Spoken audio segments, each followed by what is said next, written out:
Xin chào mọi người, hôm nay mình sẽ giới thiệu đến cho mọi người một món bánh mì ngọt mới có tên gọi là bánh mì ngọt sữa đặc. Mình khá là ngạc nhiên với kết quả của bánh mì này đem lại vì công thức hoàn toàn không dùng trứng, nhưng mà bánh rất là mềm, thơm và rất ngon nữa. Nên nếu như mọi người chưa thử thì nên thử qua một lần để cho biết nha.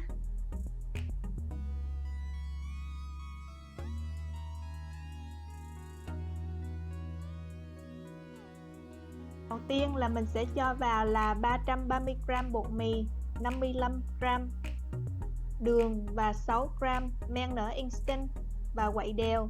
Nếu như bạn không có men nở instant thì bạn xài men thường thì nên nhớ kích hoạt trước với khoảng 50ml sữa ấm trước khi cho vào.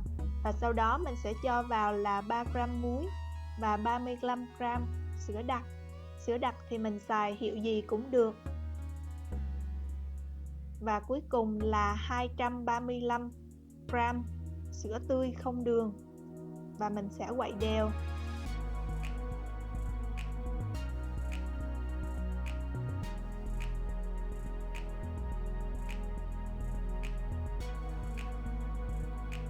Và hôm nay mình sẽ dùng máy để nhồi bột thay vì nhồi bằng tay, tại vì đây là một cái công thức bột khá là nhão.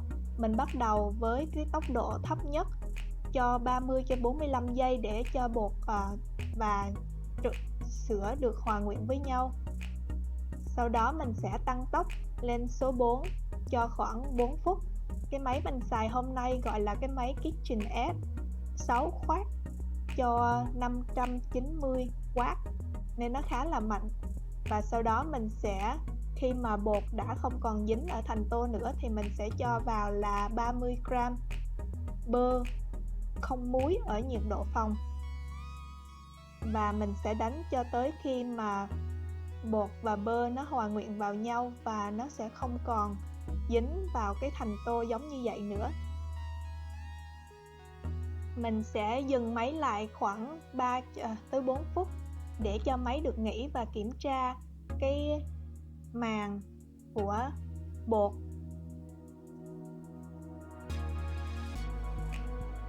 Và mình đánh tổng cộng cho cái máy này là khoảng 15 phút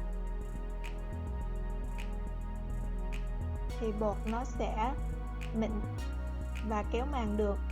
Và bây giờ mình sẽ lấy hết bột lên và túm vo lại thành một cái cục tròn giống như vậy và bỏ lại vào trong tô. Đậy bột lại và cho bột nghỉ từ 45 cho tới 1 tiếng đồng hồ cho tới khi mà nó nở gấp đôi. Và sau khi 45 phút thì bột của mình đã nở gấp đôi rồi. Mình sẽ dùng một ngón tay thọt vào giữa để cho làm vỡ cái không khí, và sau đó mình sẽ dùng tay nhồi khoảng 1 phút cho nó vỡ hết những cái bọt khí ở trong bột này ra.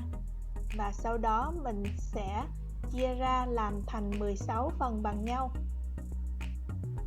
Và nếu như mình có thể dùng cân hoặc là ước lượng giống như mình đây cũng được, thành 16 cục bằng nhau.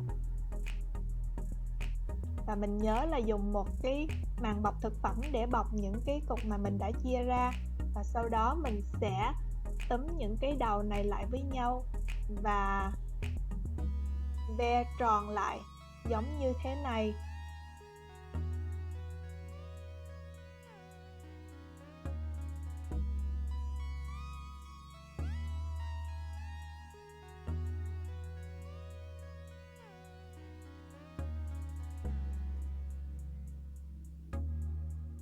Và sau khi mà ve xong thì mình sẽ đậy lại và để cho bột nghỉ thêm 15 phút nữa.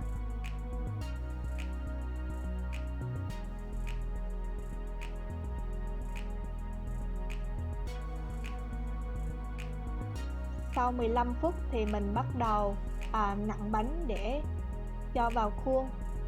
Thật ra cái này nặn rất là đơn giản, mình chỉ cần là làm vỡ hết những cái bọt khí và sau đó mình sẽ túm hết những cái đầu lại cũng giống như ban đầu và mình sẽ ve tròn vào và sau đó mình sẽ cho vào khuôn.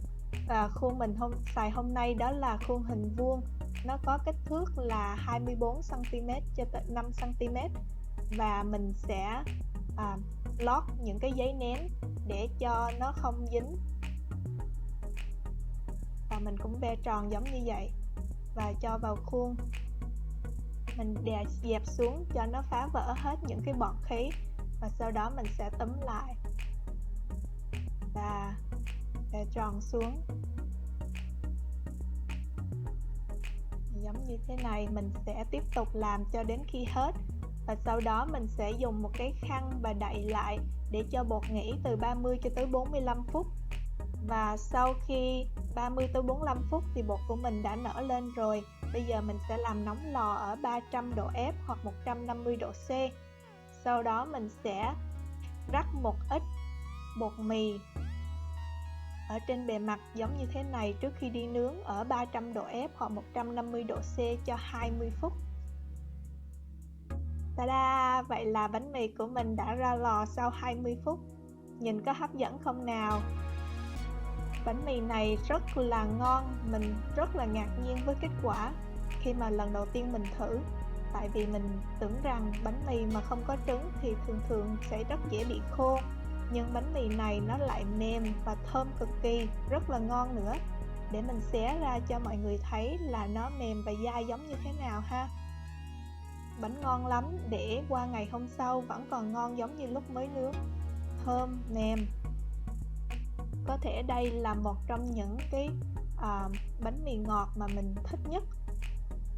Nhìn này, xé ra giống như là xé gà thành sợi á. Chúc mọi người thành công với công thức này của mình, và đừng quên là đăng ký và subscribe cho channel của mình. Cảm ơn mọi người rất nhiều. Bye mọi người.